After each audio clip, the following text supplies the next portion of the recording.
It's kind of old. We don't need Okay, no, that's okay. All right, now, I off questions. Does it help that you guys just recently played the Chiefs in terms of getting prep for this one? I think obviously it wasn't too long ago, and we know they're obviously going to do some of the same things. Some they're going to change it up a little bit, and so every week is a new game. I say that a lot. Every week is a new opportunity. They'll have different things in, and so it's going to take a lot of execution, and it's going to take a really good game by us.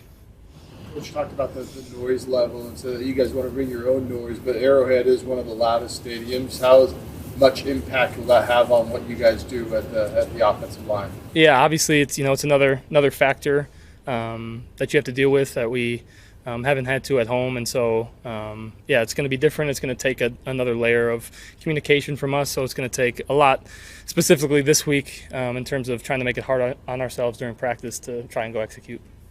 Trey was saying he kind of feels a special connection with you, and that you guys bonded, dating all the way back to rookie or whatever. What went into that with you guys clicking so quickly? Yeah, I think, like he said, I think when you come in with somebody, when we've been through a lot together, rookie minicamp first and foremost, and then everything from there, OTAs, training camp, into the season. I think we're experiencing a lot of the same things for the first time, and I think that gives you a special connection with somebody. And Trey's an awesome guy. He's a great player.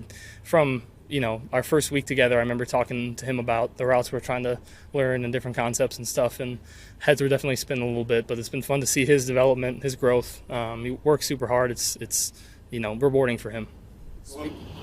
Speaking of Trey and his depth growth, when you have a legit deep threat like that, do you notice anything in terms of defensively, how it kind of keeps teams honest in terms of moving around and disguising stuff? Yeah, I think obviously he's a threat every time he's on the field. Everybody knows about his speed. It's no secret, and so we try to utilize him as much as we can. And he's a really good player. He's a smart player, instinctive, and obviously very, like you said, very just naturally really blessed. So it's fun to watch him. I wish I could run like that. So, but yeah, he's been a dynamic player for us. Back to that first game against the Chiefs, what were some things that you believe that you did well that you feel like you have to continue in this rematch? Yeah, I think anytime you play a team like this, you got to stay within yourself, play one play at a time. I think obviously there's history between the two teams, but I think in any game you have to lock in on each play, each situation, try to stay ahead of the sticks, and just make smart decisions. So I know I have to do that to give us an opportunity to win. One more thing on Trey, and sorry if you talked about it after the game, but obviously a lot happened in that game, but it was kind of his coming out party with first 2 NFL touchdowns he connected with. How happy were you for him on last Thursday? Yeah, super happy. I think it's been a long time coming. I think, I'm sure he would have wished it would have happened earlier, but I think he's going to score a lot of touchdowns in this league, and so it was awesome to see him succeed and succeed on the big stage like that. He deserves it. Like I said, he works super hard, studies, works on his body, does everything right. So it was really cool to see. A lot was made about Bo being up in the booth last game. Does that change anything at all in terms of what you have on the field with him up there? Yeah, I think obviously a little different. Used to coming off the sideline and him being there, but we can have direct communication through a headset or through whatever else, and so it was definitely a little change, little getting used to, especially to begin the game. But once you're playing, you're playing. That's all good. Cool. Thank you, guys.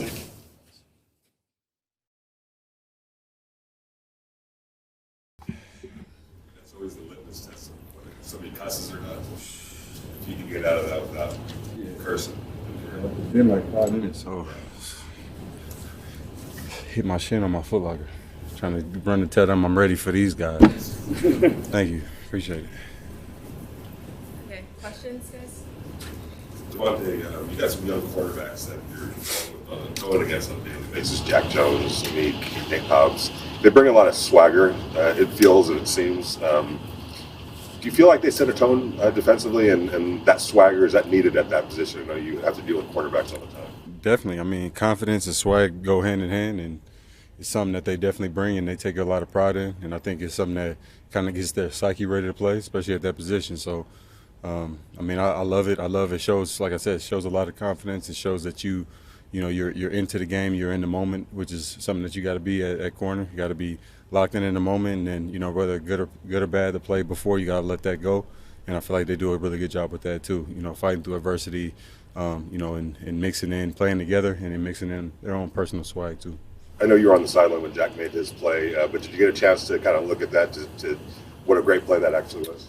Yeah, man, it was impressive. It's one of the catches of the year for sure. I mean, and it was from a corner, and taking into account, reading it, and going to shoot his gun and all that. It's a very impressive play. After the Vikings game, you talked about how this offense was closer than people think to being really good, and then you had the Chargers game. How important is it to back up what we saw on Thursday night on Christmas? I mean, it's big for us. It's something that we obviously know. We're not expecting to have 60 points every time we go out there, but it was more the play style and, you know, the togetherness that we play with. You know, all three phases going out and dominating, and as Jack Jones said, we was kicking ass. So, you know, when you can go out there and play together like that and play, everybody do their job and play at a high level, it's fun. So hopefully we can continue to do that and keep proving to ourselves, you know, that we're that type of team that can go out and be explosive. Put up a lot of points. You know, at the end of the day, all you got to do is have one more than the other team, though. What do you think has been the key to his development throughout the season as a rookie? Just capitalize on all those opportunities. You know, when you're a player like Trey, which is, you know, I was in that same spot early in my career, and a lot of other guys, Jacoby. You know, what sets you apart is not going out having a 100-yard game every time, because it's not likely. You know, if you're not the number one guy, and you know, I've only had a couple of them this year, so it's only so many to go around. But it's about capitalizing on the opportunities that you do get. You know, if it's one, making that catch. If it's two, or three or four, whatever it is, just continuing to prove your worth to yourself, which ultimately does it to your teammates and your coaches as well. You got a guy like Trey too, with that kind of speed, when he's able to hit on a couple of those deep balls. How much have you noticed that kind of change the defense's approach in terms of kind of keeping them honest with the things they do moving around and stuff? Well, I mean, whether or not whether it does or doesn't, you know, that's why we have him running that. It's not just he's not on dummy routes. He's running legit, you know, routes where he has opportunity to make a play. And if they, you know, sometimes he's the number one read depending on the play, and sometimes he's not. And you know, you just got to keep running like how he does, and you know, he'll fall into some of those plays like how he did last game. You know, I may be the first in the progression, and then if they want to play the defense how they typically do, then it's going to be one-on-one with somebody who's really fast in the open field. So it just makes our job easier. Just being fast isn't enough to get open in this league. How have you seen his route running?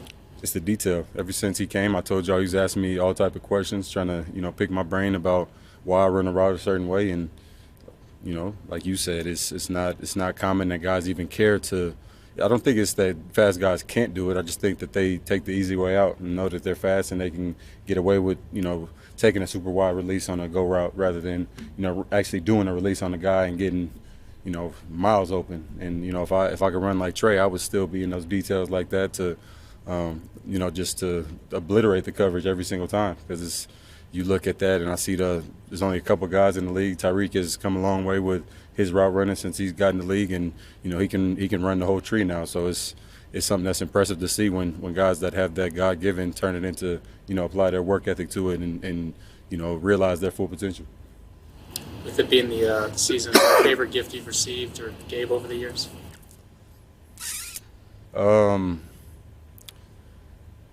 Received, I appreciate anything that I get. You know, anything custom. Custom, not meaning like extravagant, but something like EB, my receiver coach last year, got me a toiletry bag that I use for every game and put 101 on it. And you know, this year he got me a wallet that says Uno inside. So that's like his thing that he's been calling me. So things like that doesn't have to be, you know, the top gift. But I appreciate anything anybody gives me, so it doesn't really matter. But as far as a gift that I've given, I don't know, man. These guys are pretty appreciative too. I've given a lot of gifts since I've been here. I just got the whole room, some Louis stuff. Took care of EB with some stuff too. Did J's for the team a couple times.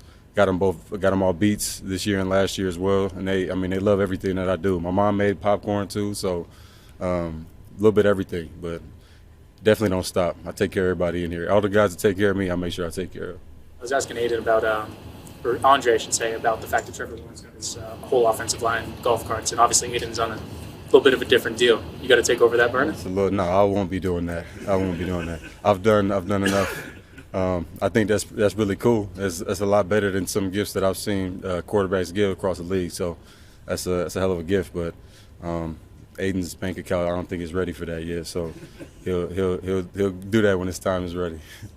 Antonio talked about how you guys have shown that you can compete with the Chiefs. 17-0 last year, 14-0 this year. What's the key to sustaining that and closing that out, taking that next step and just closing the deal?